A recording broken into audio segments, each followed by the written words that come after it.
ಇನ್ನು ಮುಖ್ಯಮಂತ್ರಿ ಚಂದ್ರಬಾಬು ನಾಯ್ಡು ಅವರು ಈ ದುರಂತದ ಬಗ್ಗೆ ಆಘಾತ ವ್ಯಕ್ತಪಡಿಸಿದ್ದಾರೆ. ಭಕ್ತರ ಸಾವು ಹೃದಯ ವಿದ್ರಾವಕ ಎಂದಿದ್ದಾರೆ. ಕಾಲ್ತುಳಿತದಲ್ಲಿ 9 ಮಂದಿ ಸಾವಿಗೆ ಆಂಧ್ರದ ಸಿಎಂ ಸಂತಾಪ ಸೂಚಿಸಿದ್ದಾರೆ. ಕಾಲ್ತುಳಿತ ಘಟನೆ ತೀವ್ರ ಆಘಾತವನ್ನ ಉಂಟು ಮಾಡಿದೆ. ದುರಂತದಲ್ಲಿ ಹಲವು ಭಕ್ತರು ಸಾವನ್ನಪ್ಪಿದ್ದಾರೆ. ಗಾಯಾಳುಗಳಿಗೆ ತ್ವರಿತ ಚಿಕಿತ್ಸೆ ಕೊಡೋದಕ್ಕೆ ಸೂಚನೆ ಕೊಟ್ಟಿದ್ದಾರೆ ಆಂಧ್ರದ ಸಿಎಂ. ಅಧಿಕಾರಿಗಳಿಗೆ ಸೂಚನೆಯನ್ನ ನೀಡಿದ್ದೀನಿ ಅಂತ ಚಂದ್ರಬಾಬು ನಾಯ್ಡು ಅವರು ಟ್ವೀಟ್ ಅನ್ನ ಮಾಡಿದ್ದಾರೆ. ದುರಂತದಲ್ಲಿ ಜೀವ ಕಳ್ಕೊಂಡಿರುವಂತಹ ಹಲವು ಭಕ್ತರಿಗೆ, ಅದರ ಜೊತೆಗೆ ಈಗ ಯಾರು ಗಾಯಾಳುಗಳಿದ್ದಾರೆ ಅವರಿಗೆ ಕೂಡಲೇ ಇಮಿಡಿಯೇಟ್ ಆಗಿ ಚಿಕಿತ್ಸೆಯನ್ನು ಕೊಡಬೇಕು ಅನ್ನುವಂಥ ಸೂಚನೆ ಕೂಡ ಕೊಟ್ಟಿದ್ದೀನಿ.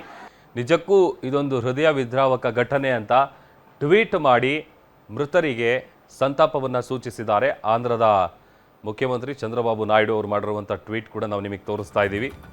ನಿಜಕ್ಕೂ ಈ ಥರದೊಂದು ಘಟನೆ ನಿರೀಕ್ಷೆ ಮಾಡಿರಲಿಲ್ಲ. ಈ ಒಂದು ದುರಂತ ಮನಸ್ಸಿಗೆ ಬಹಳ ಆಘಾತವನ್ನು ಉಂಟು ಮಾಡಿದೆ. ಹೃದಯ ವಿದ್ರಾವಕ ಘಟನೆ ನಡೆದು ಹೋಗಿದೆ. ಕುಟುಂಬಸ್ಥರಿಗೆ, ಮೃತಪಟ್ಟಿರುವಂಥ ಕುಟುಂಬಸ್ಥರಿಗೆ ನನ್ನ ಸಂತಾಪಗಳು ಅಂತ ಟ್ವೀಟ್ ಮೂಲಕ ಮಾಹಿತಿಯನ್ನು ಕೊಟ್ಟಿದ್ದಾರೆ ಚಂದ್ರಬಾಬು ನಾಯ್ಡು ಅವರು.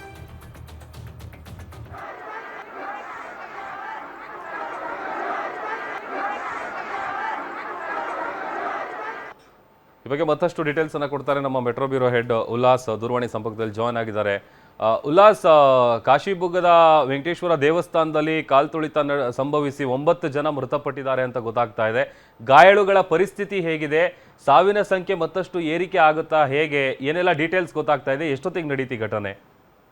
ಪ್ರಭು, ಕರೂರ್ನ ಕಾಲ್ತುಳಿತ ದುರಂತ ಏನಾಯ್ತು ಅದು ಮಾಸುವ ಮುನ್ನನೇ ಈಗ ಮತ್ತೊಂದು ಅದೇ ರೀತಿಯಾದಂತಹ ಒಂದು ದುರಂತ ಸಂಭವಿಸಿರುವಂತದ್ದು.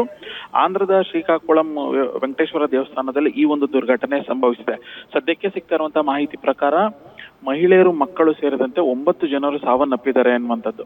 ಈ ಘಟನೆಗೆ ಕಾರಣ ಏನು ಅನ್ನೋದು ನಾವು ನೋಡ್ತಾ ಹೋಗೋದಾದ್ರೆ, ಏಕಾದಶಿ ಪ್ರಯುಕ್ತ ವೆಂಕಟೇಶ್ವರ ದೇವಸ್ಥಾನಕ್ಕೆ ಪ್ರಾರ್ಥನೆಯನ್ನು ಸಲ್ಲಿಸೋಕೆ ಲಕ್ಷಾಂತರ ಸಂಖ್ಯೆಯಲ್ಲಿ ಭಕ್ತಾದಿಗಳು ಬಂದಿದ್ರು. ಅಂದ್ರೆ ದೇವರ ದರ್ಶನವನ್ನ ಪಡಿಬೇಕು ಅನ್ನುವಂತಹ ಸಂದರ್ಭದಲ್ಲಿ ನೂಕುನುಗ್ಗಲು ಉಂಟಾಯ್ತು. ಈ ಒಂದು ನೂಕುನುಗ್ಗಲು ಉಂಟಾಗಿರೋದ್ರಿಂದ ತಳ್ಳಾಟನೂ ಕೂಡ ಶುರುವಾಯಿತು. ಆಗ ಈ ಒಂದು ದುರಂತ ಸಂಭವಿಸಿದೆ ಅನ್ನುವಂಥದ್ದು ಸದ್ಯಕ್ಕೆ ಸಿಗ್ತಾ ಇರುವಂತಹ ಒಂದು ಮಾಹಿತಿ. ಈ ಘಟನೆಯಲ್ಲಿ ಸದ್ಯ 9 ಜನರು ಸಾವನ್ನಪ್ಪಿದ್ದಾರೆ. ಉಳಿದಂತಹ ಸುಮಾರು 30ಕ್ಕೂ ಹೆಚ್ಚು ಭಕ್ತಾದಿಗಳಿಗೆ ಈಗ ಸಣ್ಣ ಪುಟ್ಟ ಗಾಯಗಳಾಗಿದ್ವೆ, ಗಂಭೀರ ಗಾಯಗಳಾಗಿದೆ. ಅವರನ್ನ ಹತ್ತಿರದ ಆಸ್ಪತ್ರೆಗಳಿಗೆ ಚಿಕಿತ್ಸೆ ಕೊಡಿಸುವಂತ ಕೆಲಸ ಆಗ್ತಾ ಇರುವಂತದ್ದು. ಇದು ಒಂದು ಭಾಗ. ಆದ್ರೆ ಮತ್ತೊಂದು ಭಾಗದಲ್ಲಿ ಈ ಒಂದು ಘಟನೆಗೆ ಆಂಧ್ರ ಸಿಎಂ ಚಂದ್ರಬಾಬು ನಾಯ್ಡು ಕೂಡ ಸಂತಾಪವನ್ನ ಸೂಚಿಸಿರುವಂತದ್ದು. ಯಾಕೆಂದ್ರೆ ಈ ಒಂದು ಇಂತಹ ಒಂದು ದುರಂತ ಸಂಭವಿಸಬಹುದಾಗಿತ್ತು. ಇದು ಎಲ್ಲೋ ಒಂದ್ ಕಡೆ ಹೃದಯ ವಿದ್ರಾವಕ ಘಟನೆ ಅಂತ ಹೇಳಿ ನಾನು ಇದನ್ನ ವ್ಯಕ್ತಪಡಿಸ್ತೀನಿ. ಮೃತರ ಕುಟುಂಬಕ್ಕೆ ನನ್ನ ಸಂತಾಪಗಳನ್ನು ಕೂಡ ಸೂಚಿಸ್ತೀನಿ. ಜೊತೆಗೆ ಯಾರೆಲ್ಲ ಗಾಯಗೊಂಡಿದ್ದಾರೆ ಅವರಿಗೆ ಸರ್ಕಾರದ ವತಿಯಿಂದನೇ ಚಿಕಿತ್ಸೆ ಕೊಡಿಸುವಂತ ಕೆಲಸ ಆಗುತ್ತೆ ಅನ್ನುವಂತ ಒಂದು ಭರವಸೆಯನ್ನ ಕೊಟ್ಟಿದ್ದಾರೆ. ಅದ್ರ ಜೊತೆಗೇನೆ ಹಿರಿಯ ಅಧಿಕಾರಿಗಳು ಘಟನಾ ಸ್ಥಳಕ್ಕೆ ತೆರಳಬೇಕು. ಜೊತೆಗೆ ಈ ಒಂದು ಘಟನೆಗೆ ಏನೆಲ್ಲ ಕಾರಣ, ನಿಜವಾಗ್ಲೂ ಕಾಲ್ತುಳಿತ ಆಯ್ತಾ, ಅದಂದ್ರೆ ನೂಕುನುಗ್ಗಲು ಆಗಿದ್ದಕ್ಕೇನೆ ಈ ರೀತಿಯಾದಂತಹ ದುರಂತ ಸಂಭವಿಸ್ತಾ ಅನ್ನುವಂಥದ್ದನ್ನ ತಿಳಿಬೇಕು ಅನ್ನುವಂತ ನಿಟ್ಟಿನಲ್ಲಿ ಈಗಾಗಲೇ ಹಿರಿಯ ಅಧಿಕಾರಿಗಳನ್ನ ದೇವಸ್ಥಾನಕ್ಕೆ ಕಳಿಸಿರುವಂತದ್ದು. ಜೊತೆಗೆ ಒಬ್ಬ ಸಚಿವನು ಕೂಡ ದೇವಸ್ಥಾನದ ಆಡಳಿತ ಮಂಡಳಿಯ ಜೊತೆಗೆ ಮಾತುಕತೆಯನ್ನ ನಡೆಸಿದ್ದಾರೆ. ಯಾಕೆಂದ್ರೆ ಈ ಒಂದು ಘಟನೆ ಏಕಾದಶಿ ಅಂತೇಳಿ ಈ ವರ್ಷ ಅಂತಲ್ಲ, ಈ ಹಿಂದೆನೂ ಕೂಡ ಏಕಾದಶಿಯ ಪ್ರಯುಕ್ತ ಸಾಕಷ್ಟು ಸಂಖ್ಯೆಯಲ್ಲಿ ಹೆಚ್ಚಿನ ಭಕ್ತಾದಿಗಳು ಆ ಒಂದು ದೇವಸ್ಥಾನಕ್ಕೆ ಬರ್ತಾ ಇದ್ರು, ವೆಂಕಟೇಶ್ವರನ ದರ್ಶನವನ್ನ ಪಡಿತಾ ಇದ್ರು. ಆದ್ರೆ ಈ ಹಿಂದೆ ಈ ರೀತಿಯಾದಂತ ಆಗಿಲ್ಲ. ಆದ್ರೆ ಈಗ ಈ ಪ್ರಸ್ತುತ ದೇವರ ದರ್ಶನ ಹೋಗುವಂತ ಸಂದರ್ಭದಲ್ಲಿ ಈ ರೀತಿಯಾದಂತಹ ದುರ್ಘಟನೆ ಸಂಭವಿಸಿದಕ್ಕೆ ಕಾರಣ ಏನು? ಎಲ್ಲೊಂದ್ ಕಡೆ ದೇವಸ್ಥಾನದ ಆಡಳಿತ ಮಂಡಳಿಯ ವೈಫಲ್ಯನೂ ಕಾರಣ, ಅಥವಾ ಭಕ್ತಾದಿಗಳನ್ನ ಕಂಟ್ರೋಲ್ ಮಾಡುವಂತ ವಿಚಾರದಲ್ಲಿ ಎಲ್ಲೊಂದ್ ಕಡೆ ಆಡಳಿತ ಮಂಡಳಿ ಎಡುತ್ತಾ ಅನ್ನುವಂತ ಒಂದು ಪ್ರಶ್ನೆ ಇದೀಗ ಉದ್ಭವ ಆಗ್ತಾ ಇದೆ. ಸೊ ಹೀಗಾಗಿ ಹಿರಿಯ ಅಧಿಕಾರಿಗಳು, ಹಿರಿಯ ಸಚಿವರು ಕೂಡ ಸ್ಥಳಕ್ಕೆ ದೌಡಾಯಿಸಿರುವಂತದ್ದು, ಪರಿಸ್ಥಿತಿಯನ್ನ ಅವಲೋಕಿಸುವಂತ ಕೆಲಸವನ್ನು ಕೂಡ ಮಾಡ್ತಾ ಇರುವಂತದ್ದು. ಪ್ರಭು ಉಲ್ಲಾಸ್, ಈಗ ಏಕಾದಶಿ ಅಂತ ಅಂದ್ರೆ ಸಹಜವಾಗಿ ಭಕ್ತರು, ಅದರಲ್ಲೂ ವೆಂಕಟೇಶ್ವರ ಸ್ವಾಮಿ ದೇವಸ್ಥಾನಕ್ಕೆ ಸಾವಿರಾರು ಸಂಖ್ಯೆಯಲ್ಲಿ ಭಕ್ತಾದಿಗಳು ಹೋಗ್ತಾರೆ. ಅಲ್ಲಿ ದೇವಸ್ಥಾನದ ಆಡಳಿತ ಮಂಡಳಿಯವರು ದರ್ಶನಕ್ಕೆ ಸೂಕ್ತ ವ್ಯವಸ್ಥೆ ಮಾಡಿರ್ಲಿಲ್ವಾ, ಅಥವಾ ಹೇಗೆ? ಅಲ್ಲಿ ಅದ್ರ ಬಗ್ಗೆ ಏನ್ ಡೀಟೇಲ್ಸ್ ಗೊತ್ತಾಗಿದೆ ಉಲ್ಲಾಸ್? ಪ್ರಭು, ಈಗ ಸದ್ಯಕ್ಕೆ ಸಿಗ್ತಾ ಇರುವಂತ ಮಾಹಿತಿ ಪ್ರಕಾರ ಅಲ್ಲಿ ಆಡಳಿತ ಮಂಡಳಿಯ ವೈಫಲ್ಯ ಇದಕ್ಕೆ ಕಾರಣ ಅನ್ನುವಂತಹ ಒಂದು ಪ್ರಶ್ನೆ ಇದೀಗ ಉದ್ಭವ ಆಗ್ತಾ ಇದೆ. ಯಾಕೆಂತಂದ್ರೆ ಈಗಾಗಲೇ ಈ ಘಟನೆಗೆ ಸಂಬಂಧಪಟ್ಟಂತೆ ಚಂದ್ರಬಾಬು ನಾಯ್ಡು ಹಿರಿಯ ಅಧಿಕಾರಿಗಳನ್ನ ಮತ್ತೆ ಸಚಿವರನ್ನು ಕೂಡ ದೇವಸ್ಥಾನಕ್ಕೆ ಕಳಿಸಿರುವಂತ, ಘಟನೆ ನಡೆದಿರುವಂತಹ ಒಂದು ಸ್ಥಳಕ್ಕೆ ಕಳಿಸುವಂತ ಕೆಲಸವನ್ನ ಮಾಡ್ತಿದ್ದಾರೆ. ಆದ್ರೆ ಸದ್ಯಕ್ಕೆ ಸಿಗ್ತಾ ಇರುವಂತ ಮಾಹಿತಿ ಪ್ರಕಾರ ಏಕಾಏಕಿ ದೇವರ ದರ್ಶನವನ್ನ ಮಾಡ್ಲಿಕ್ಕೆ ಲಕ್ಷಾಂತರ ಸಂಖ್ಯೆಯಲ್ಲಿ ಏನ್ ಭಕ್ತಾದಿಗಳು ಬಂದಿದ್ರು ಅವರು ದೇವರ ದರ್ಶನವನ್ನ ಪಡಿಬೇಕು ಅನ್ನುವಂತ ನಿಟ್ಟಿನಲ್ಲಿ ನಾ ಮುಂದು ಅಂತ ಹೇಳಿ ಹೋಗ್ಲಿಕ್ಕೆ ಮುಂದಾದ್ರು. ಆ ಒಂದು ಅಂದ್ರೆ ಈ ರೀತಿಯಾಗಿ ನಾ ಮುಂದು ಅಂತ ಹೇಳಿ ಏನು ಒಳಗಡೆ ಹೋಗ್ಲಿಕ್ಕೆ ದೇವರ ದರ್ಶನವನ್ನ ಮಾಡ್ಲಿಕ್ಕೆ ಮುಂದಾದ್ರು. ಆ ಸಂದರ್ಭದಲ್ಲಿ ನುಗ್ಗಲು ಉಂಟಾಯ್ತು. ಆದ್ರಿಂದನೇ ಈ ಒಂದು ದುರಂತ ಸಂಭವಿಸಿದೆ ಅನ್ನುವಂಥದ್ದು ಸದ್ಯಕ್ಕೆ ಸಿಗ್ತಾ ಇರುವಂತ ಒಂದು ಮಾಹಿತಿ. ಆದ್ರೆ ಇಲ್ಲಿ ಆಡಳಿತ ಮಂಡಳಿಯ ವೈಫಲ್ಯನ ಅಥವಾ ಅವರು ಭಕ್ತಾದಿಗಳನ್ನ ಸರತಿ ಸಾಲಿನಲ್ಲಿ ನೀಟಾಗಿ ದರ್ಶನಕ್ಕೆ ಬೇಕಾದಂತ ವ್ಯವಸ್ಥೆಗಳನ್ನ ಮಾಡುವಂತ ವಿಚಾರದಲ್ಲಿ ಎಲ್ಲೋ ಒಂದ್ ಕಡೆ ಎಡವಿದ್ರ ಅನ್ನುವಂಥದ್ದಕ್ಕೆ ಇದುವರೆಗೂ ಯಾವುದೇ ರೀತಿಯಾದಂತಹ ಒಂದು ಸ್ಪಷ್ಟವಾದಂತಹ ಒಂದು ಕಾರಣ ಸಿಗ್ತಾ ಇಲ್ಲ. ಸೊ ಈಗ ಹಿರಿಯ ಅಧಿಕಾರಿಗಳು ಜೊತೆಗೆ ಸಚಿವರು ಕೂಡ ಅಲ್ಲಿ ಸ್ಥಳಕ್ಕೆ ತೆರಳಿದ್ದಾರೆ. ಇನ್ನೊಂದು ಅರ್ಧ ಗಂಟೆ ಒಳಗಡೆ ಘಟನೆಗೆ ಏನ್ ಕಾರಣ ಅನ್ನುವಂಥದ್ದು ಸ್ಪಷ್ಟವಾದಂತ ಒಂದು ಚಿತ್ರಣ ತಿಳಿದು ಬರುತ್ತೆ ಪ್ರಭು.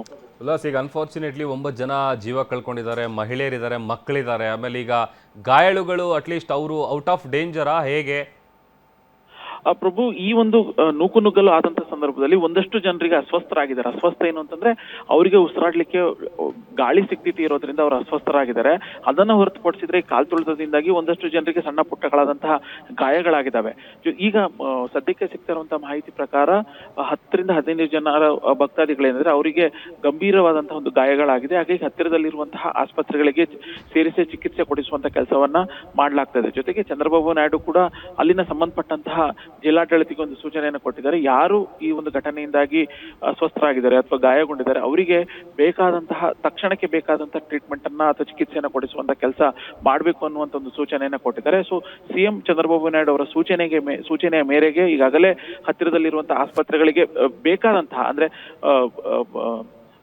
ಗಾಯಾಳುಗಳಿಗೆ ಬೇಕಾದಂತಹ ಏನು ತಕ್ಷಣಕ್ಕೆ ಬೇಕಾದಂತ ಚಿಕಿತ್ಸೆಯನ್ನು ಕೊಡಬೇಕು ಆ ಒಂದು ಚಿಕಿತ್ಸೆಯನ್ನು ಕೊಡಿಸುವಂತ ಕೆಲಸ ಆಗ್ತಾ ಇದೆ. ಆದ್ರೆ ಈಗ ಉಳಿದಂತ ಅಂದ್ರೆ 9 ಜನರು ಸಾವಿನಪ್ಪಿದ್ದಾರೆ ಅನ್ನುವಂಥದ್ದು ಗೊತ್ತಾಗ್ತಿದೆ. ಸೊ ಸಾವಿನ ಸಂಖ್ಯೆನೂ ಕೂಡ ಇನ್ನಷ್ಟು ಹೆಚ್ಚಳ ಆಗುವಂತ ಸಾಧ್ಯತೆಗಳಿದಾವೆ.